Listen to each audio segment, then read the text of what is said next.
उन्हात दारापुढच्या अंगणात दाणे टिपत खेळायची चिमणी.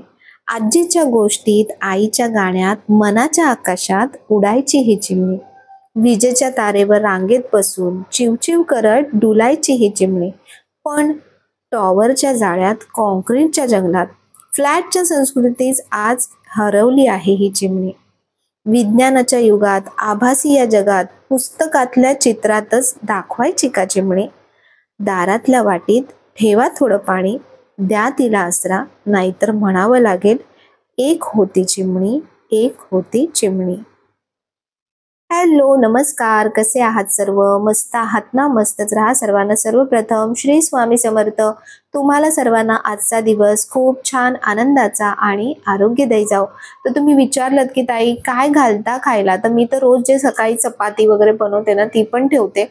संपूर्ण फिनिश करतात बघा. आणि ही जी शेव आहे, म्हणजे याला गाठिया म्हणतात, तर हा चांगलाच असतो, बेसनचा असतो, तर ते ठेवते. ते खूप आवडतं त्यांना. तुम्ही बघा घालून. कावळ्यांना वगैरे ना स्पेशली खूप आवडतो गाठिया. तर रोज म्हणजे येऊन आधीच ते उभे असतात, बसलेले असतात, वाट बघत असतात. तर सकाळची सुरुवात रोजची हल्ली अशीच होते आणि खूप छान वाटतं मला, म्हणजे मनापासून चांगलं वाटतं. तर आता मी देवी आईचं जे पण सगळं म्हणजे पूजा उचलायची आहे, तर ती उचलणार आहे. आणि काय काय गोष्टी मी कशा कशा ठेवते, तर ते पण मी तुमच्यासोबत शेअर करणार आहे. उद्यापनातलं जे जे काय काय, म्हणजे उद्यापन नाही म्हणता येणार, पण उचलण्यानंतरचं जे पण काही सामान असतं दुसऱ्या दिवसाचं, तर ते कसं ठेवते, काय करते, तर तेही तुम्हाला सांगते. तर सुरुवात तर मी माझी चहापासून होते. तर म्हणून देवी आईला सुद्धा मी चहाचा भोग दाखवते की सकाळी सकाळी छान तिला फ्रेश वाटू दे मस्त. आणि पहिले सुरुवातीला आपल्या समय आता सुरूच असतात, म्हणजे समय अगदी रात्रभर चालू असतात. तेल वगैरे सगळं व्यवस्थित ठेवते, म्हणजे दिवा अखंड तेवत राहील याची काळजी घ्यायची. त्यानंतर सकाळी पहिले अगरबत्ती लावते आणि धूप करते घरामध्ये. त्यानंतर मग देवीला आपण हळदी कुंकू अर्पण करायचं. आणि खरं सांगू ना, तर माझी खरंच म्हणजे ही पूजा अशी उचलण्याची इच्छाच होत नव्हती. इतकं सुंदर देवी आईचं रूप वाटत होतं. तुमच्या खूप छान छान कमेंट्स आल्या सगळ्यांच्या. अगदी मन भरून तुम्ही मला कमेंट्स केल्यात आणि देवी आईचं सुद्धा रूपाचं तुम्ही वर्णन केलेलं आहे. तर खूप खूप धन्यवाद त्यासाठी. तर बघा, हे पुस्तक आहे आपलं, म्हणजे हा जो ग्रंथ आहे श्री दुर्गा सप्तशती, तर मराठीमध्ये आहे. याच्यामध्ये ना देवीचं आपण जेव्हा कुठलंही व्रत जेव्हा उचलतो दुसऱ्या दिवशी किंवा उद्यापन वगैरे करतो, तर देवीची कशी क्षमा याचना करायची, त्यासाठी ना यामध्ये हा पूर्ण असं हे स्तोत्र आहे. दिव्य पराधम स्तोत्र, क्षमा याचना स्तोत्र आहे. तर अगदी जे तुमच्या मनात आहे की पूजेबद्दल तुम्हाला देवीला काय सांगायचंय, तर अगदी शब्द न शब्द त्याच्यामध्ये दिलेला आहे. आणि मराठीत आहे, वाचायला अगदी सोपं आहे. समजा मला याचं PDF वगैरे मिळालं ना, तर मग मी नक्कीच तुम्हाला शेअर करेन किंवा डिस्क्रिप्शन मध्ये वगैरे सांगेन. आणि ज्यांच्याकडे हा ग्रंथ असेल दुर्गा सप्तशतीचा मराठीमध्ये, तर तिथे बघा म्हणजे लास्ट तुम्ही वाचत असाल तर तुम्हाला माहितीही असेल. तर हे वाचायचं किंवा अगदी सोप्या शब्दात देवीला गाराणं घालायचं. आपल्या हातात अक्षता घ्यायच्या आणि म्हणायचं की देवी, माझ्या हातून जी काही तोडकी मोडकी सेवा झाली असेल तर ती मान्य करून घे. आणि तुझा अखंड वास नेहमी माझ्या घरामध्ये असाच असू दे. तुझी साथ नेहमी माझ्या सोबत अशी असू दे. तर अशा प्रकारे तुमच्या मनात जी काही इच्छा आहे किंवा जे काही तुम्हाला देवी आईला सांगायचंय, तर पूजा उचलण्याच्या आधी तुम्ही नक्की हे करा. त्यानंतर ज्या हातात आपण अक्षता घेतलेल्या आहेत त्या संपूर्ण आपल्या पूजेवरती सोडून द्यायच्या अक्षता. आणि त्यानंतर सर्वात पहिले कलश हलवायचा देवीचा. आणि त्यानंतर हळूहळू सगळ्या गोष्टी आपण एक एक करून उचलायच्या. तर आधी सुद्धा मी असं दाखवलं होतं की मी कशा प्रकारे पूजा उचलते व्यवस्थित, म्हणजे ह्याला आपण उत्तर पूजा म्हणू शकतो. तर ते कसं करायचं ते मी तुमच्यासोबत डिटेलमध्ये सगळं शेअर केलेलं आहे. तर बघा, आता मी संपूर्ण पूजा व्यवस्थित उचलली. त्यानंतर हे सगळं जे डेकोरेशनचं वगैरे पार्ट आहे, थोडा वेळ ना पूजा उचलल्यानंतर कधीही लगेचच त्या जागेवर वावर सुरू करायचं नाही. थोडं अगदी 5 ते 10 मिनिटं का होईना तिथे अगरबत्ती आणि आपली जी समई किंवा दिवा जो चालू असतो तो तसाच चालू ठेवायचा.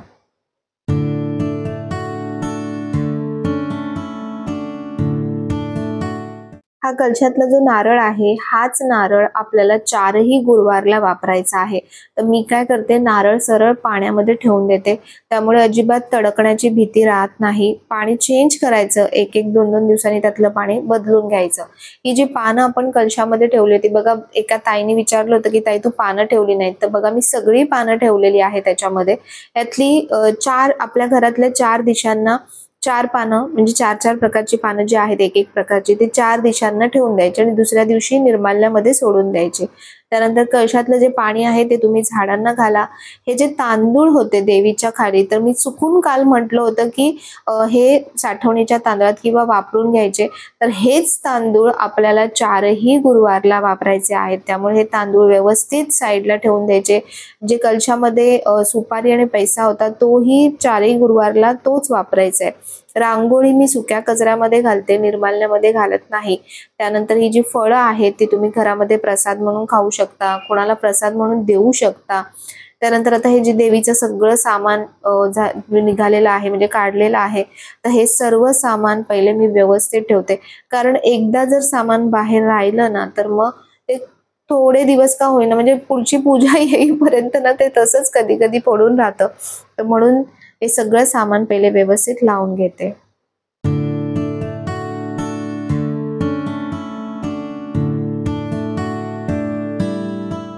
तर हे जे पण माझं सामान आहे पूजेचं, तर मी जे पण सगळे जसे बॉक्स येतात ना, तशा बॉक्समध्ये सगळं सामान व्यवस्थित ठेवते.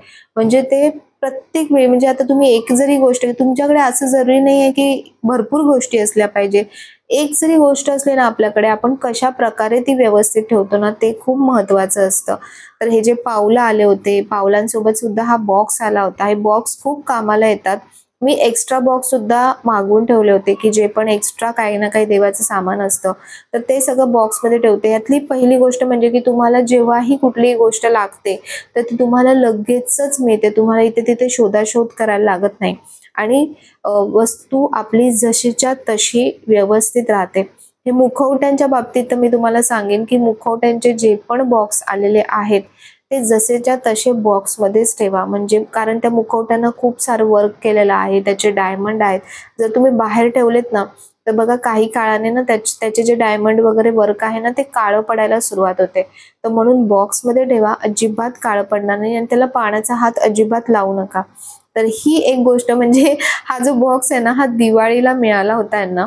त्याच्यामध्ये काही नाही, सगळे ड्रायफ्रुट्सच होते. पण ड्रायफ्रुट्सचा खर्च कमी आणि बॉक्सचा खर्च देणाऱ्यांनी भरपूर केला होता. तर बॉक्स मला इतका आवडला होता ना, म्हणजे वुडन टाईप बॉक्स आहे हा आणि खरंच खूप मस्त आहे, अगदी मजबूत आहे. तेव्हाच माझ्या डोक्यात आलं होतं की ह्या बॉक्समध्ये ना मी देवीची सगळी ज्वेलरी ठेवेन. तर बघा किती मस्त आहे, आतमध्ये पूर्ण सिल्कचा मटेरियल आहे, छान मलमलचा. आणि सेक्शन सुद्धा, म्हणजे ह्याच्यामध्ये ज्या बॉटल्स होत्या त्या मी काढून घेतल्या, काचेच्या बॉटल्स होत्या, त्या पण मी किचनमध्ये यूज करते. आणि बॉक्स सुद्धा मी पूर्णपणे वापरणार आहे. तर पहिले जसं कसं आपलं छान असा तिजोरीसारखा असा डब्बा असायचा, म्हणजे दागिन्यांचा डब्बा, तर तसा हा माझा आता देवीचा दागिन्यांचा डब्बा झालेला आहे. तर जे पण सगळे देवीचे दागिने होते ना, तर ते सगळे इथे मस्त अगदी व्यवस्थित सेट झालेत. आणखीन सुद्धा काही दागिने असतील नवीन, तर ते पण मी ह्याच्यामध्येच ठेवेन. म्हणजे एक बॉक्स खोलला की मला देवीचे सगळे दागिने भेटून जातील. तर अशा काय काय ज्या वस्तू असतात ना, त्या आपण अशा प्रकारे रियूज करू शकतो. आणि खूप मजबूत बॉक्स आहे हा, वेगळंच असं मटेरियल आहे, हेवी एकदम. तर सगळे दागिने एका बॉक्समध्ये ठेवले. पहिले मी या छोट्या बॉक्समध्ये ठेवले होते. आता देवीचं जे फोटो आहे छोटासा, तर तो मी याच्यामध्ये ठेवते. म्हणजे सगळं सामान आहे ना असं व्यवस्थित सॅग्रिगेट करून ठेवलं, तर बघा तुम्हाला स्वतःला सुद्धा एक वेगळं समाधान वाटतं. नाही तर इतर वेळी ना मग सामान इथे तिथे पडलेलं राहतं आणि आपल्याला डोळ्यांना दिसत असतं आणि आपल्याला असं वाटतं, अरे की मी हे आता ठेवून देईन, मी आता ठेवून देईन. पण दुसरं असं काहीतरी काम निघतं की ती वस्तू परत तिथल्या तिथेच राहते. बऱ्याच जणांना बघा, तुम्हाला हा अनुभव असेल. आणि जेव्हा परत आपण ती वस्तू बघतो ना, तेव्हा परत आपल्याला आठवतं की अरे हे ठेवायचं राहून गेलं. तर तुमच्यासोबत सुद्धा असं होत असेल बऱ्याचदा. तर लगेचच कुठली गोष्ट केली ना, तर मग ती कामं वाढत नाही. वस्त्रांच्या बाबतीत पण मागे जी चूक केली ती आता परत करायची नाहीये. वस्त्र धुवायचे नाहीयेत. छान व्यवस्थित पुसून घेतले मी हलक्या फडक्याने आणि म्हणजे सुक्या फडक्याने. आणि वस्त्रांचे जे पण पॅकेट्स होते म्हणजे जे पण पिशव्या होत्या तर त्या मी जसेच्या तसेच ठेवते आणि पुन्हा त्याच्यामध्ये वस्त्र पॅक करून व्यवस्थित छान डब्यामध्ये ठेवणार आहे. म्हणजे जो बॉक्स मी तुम्हाला दाखवला होता की मी घेतला होता वस्त्रांसाठी, तर त्या बॉक्समध्ये प्रॉपर ठेवणार, म्हणजे ह्याची जी शाईन सुद्धा आहे ना ती पण कमी होणार नाही. त्यानंतर हे जे पदराचा हा जो भाग होता हा दुसऱ्या वस्त्राचा आहे, तर म्हणून ज्या त्या वस्तू सोबत त्याची जोड वस्तू जर वेळीत व्यवस्थित ठेवली तर पुढच्या वेळी जेव्हा आपल्याला वापरायचं असतं तेव्हा आपल्याला ती वस्तू अगदी सहज मिळून जाते. जास्त धावपळ करण्याची गरज पडत नाही. जसं आपण पूर्व तयारी करतो पूजा मांडण्याच्या आधी, तर तसंच पूजा झाल्यानंतर सुद्धा ह्या सगळ्या गोष्टी करणं सुद्धा तितकंच महत्वाचं आहे. तरच तुम्ही जी पूजा तुम्ही मांडताय ना ती पूजा तुम्ही व्यवस्थित उचलताय याचा असा अर्थ होतो. तर ही जी आपली पूजेची सगळी भांडी आहेत ती पण मी लगेचच सगळी स्वच्छ करून व्यवस्थित बघा समया आहेत त्या समया खोलून ठेवल्या ना तर अगदी प्रॉपर या बॉक्समध्ये असाच बॉक्स मी वस्त्रांसाठी सुद्धा घेतलाय आणि या भांड्यांसाठी सुद्धा, म्हणजे सगळे दिवे म्हणा सगळ्या गोष्टी एकाच ठिकाणी मिळून जातात. नाहीतर संपूर्ण म्हणजे सगळीकडे थोडं थोडं इथे थोडं तिथे थोडं असं ठेवलं ना तर मग आपल्याला सगळं नंतर मग शोधत बसावं लागतं की कुठल्या बॉक्समध्ये मी काय ठेवलंय. त्यापेक्षा अशा प्रकारे एकाच बॉक्समध्ये तुम्ही ज्या त्या वस्तू व्यवस्थित ठेवल्यात ना तर तुम्हाला जास्त शोधाशोध करावी लागणार नाही. तर बघा या मोठ्या बॉक्समध्ये ना सगळ्या ऑलमोस्ट माझ्या सगळ्या ज्या पण दिवे वगैरे पितळेचे सगळं जे आहे ना ते सगळं इथे प्रॉपर व्यवस्थित अरेंज होतं आणि एक बॉक्स काढला की सगळं सामान अगदी व्यवस्थित मिळून जातं.